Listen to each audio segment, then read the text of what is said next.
में एक बहुत पुरानी गुफा थी।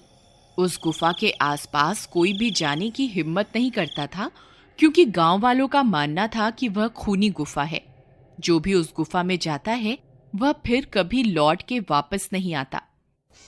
फिर एक दिन की बात है। रामू जंगल में लकड़ियां काटने जाता है। वह लकड़ियां काट कर जंगल से वापस आ रहा होता है। तभी बहुत तेज बारिश शुरू हो जाती है।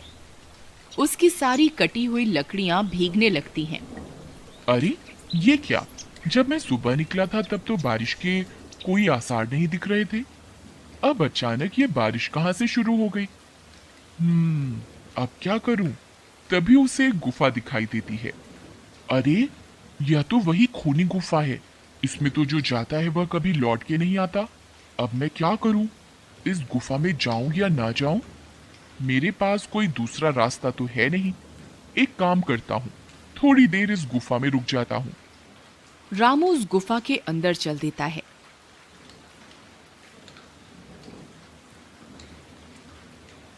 अंदर जाने पर उसे डरावनी आवाजें सुनाई देती हैं।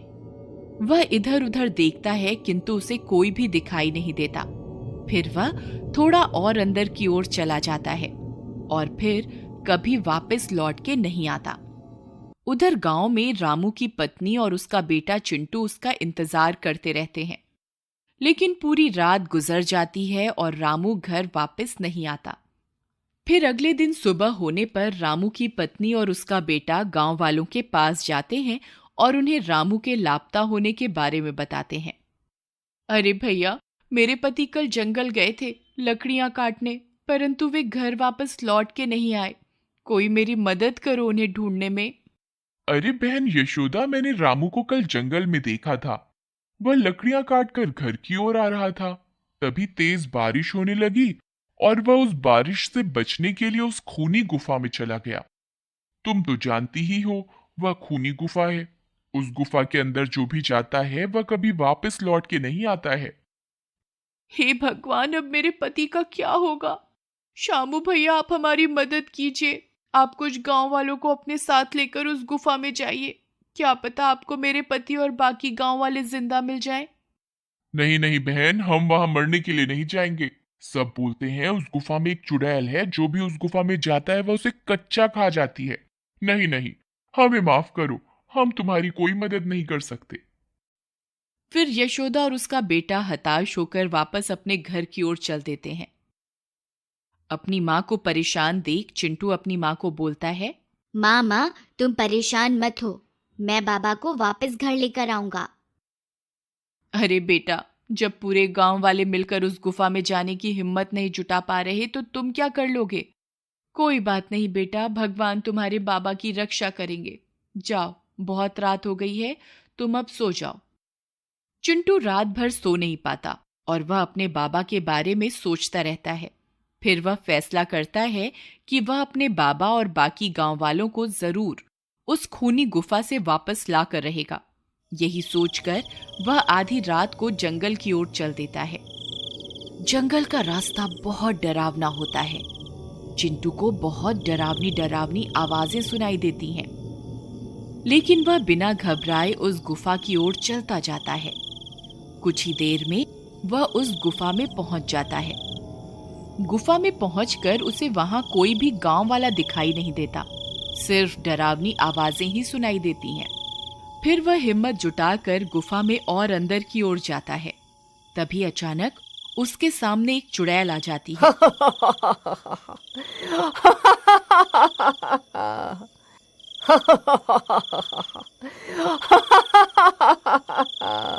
अरे, ये कौन है जो इस गुफा में मरने के लिए आया है?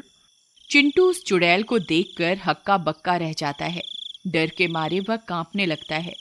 उस चुड़ैल को देखकर चिंटू की हालत खराब हो जाती है, लेकिन वह भागता नहीं है और अपनी जगह पर डटा रहता है। चुड़ैल उसे बहुत डराने की कोशिश करती है, लेकिन वह अपनी जगह पर डटा रहता है। अरे, ये तो छोटा बच्चा है, ये तो मेरे किसी काम का नहीं है। इसे यहां से कैसे भगाऊं? ये तो मेरा सारा काम चौपट करवा देगा। दूसरी तरफ चिंटू को घर में न पाकर यशोदा घबरा जाती है। हे भगवान, अब चिंटू आधी रात को कहां चला गया? कहीं वह अपने बाबा को छुड़ाने उस खूनी गुफा की ओर तो नहीं चला गया। हे भगवान, अब मैं क्या करूं? फिर वह भागती हुई शामू के घर जाती है और उससे मदद मांगती है। भैया, चिंटू घर से लापता है। वह अवश्य ही अपने बाबा को बचाने के लिए उस खूनी गुफा की ओर गया होगा।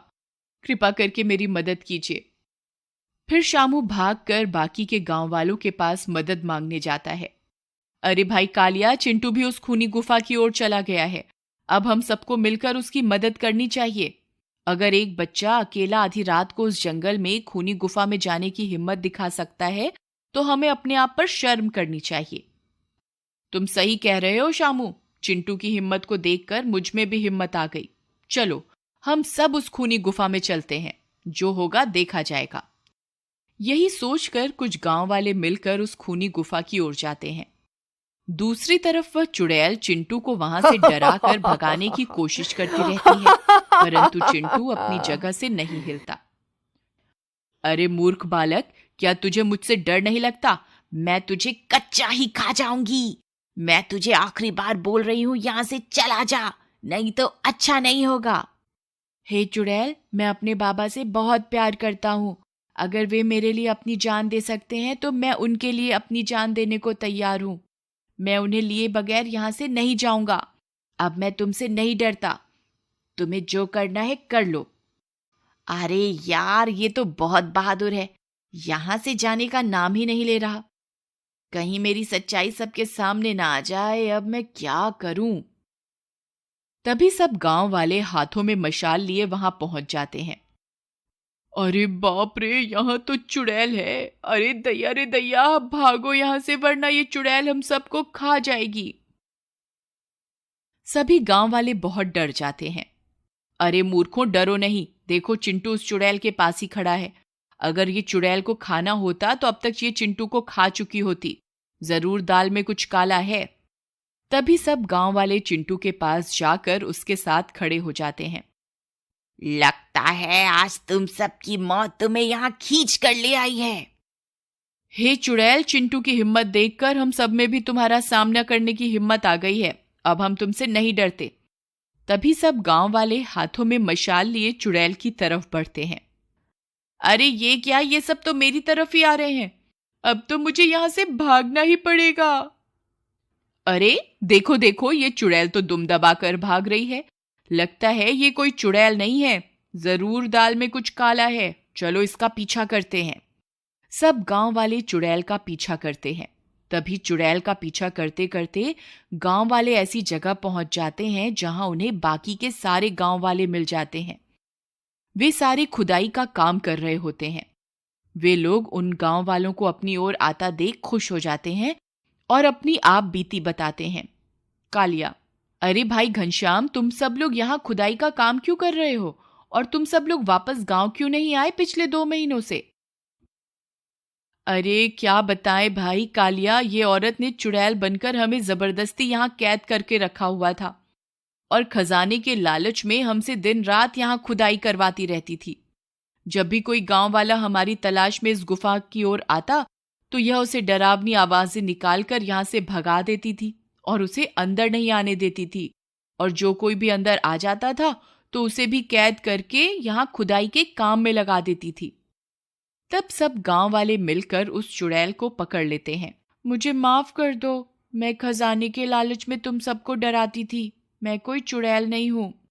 मुझे मेरी गलती का एहसास है। तुम मुझे जो भी सजा दोगे मुझे मंजूर है। कोई बात नहीं, तुम्हें तुम्हारी गलती का एहसास हो गया, यही बहुत है। मॉरल, हमें कभी भी डरना नहीं चाहिए और किसी भी भूत चुड़ैल में विश्वास नहीं करना चाहिए। ये कहानी कहीं ना कहीं अगर आपके दिल को छुए तो प्लीज लाइक जरूर कीजिएगा। Humanity should be our race, love should be our religion. Thanks for watching.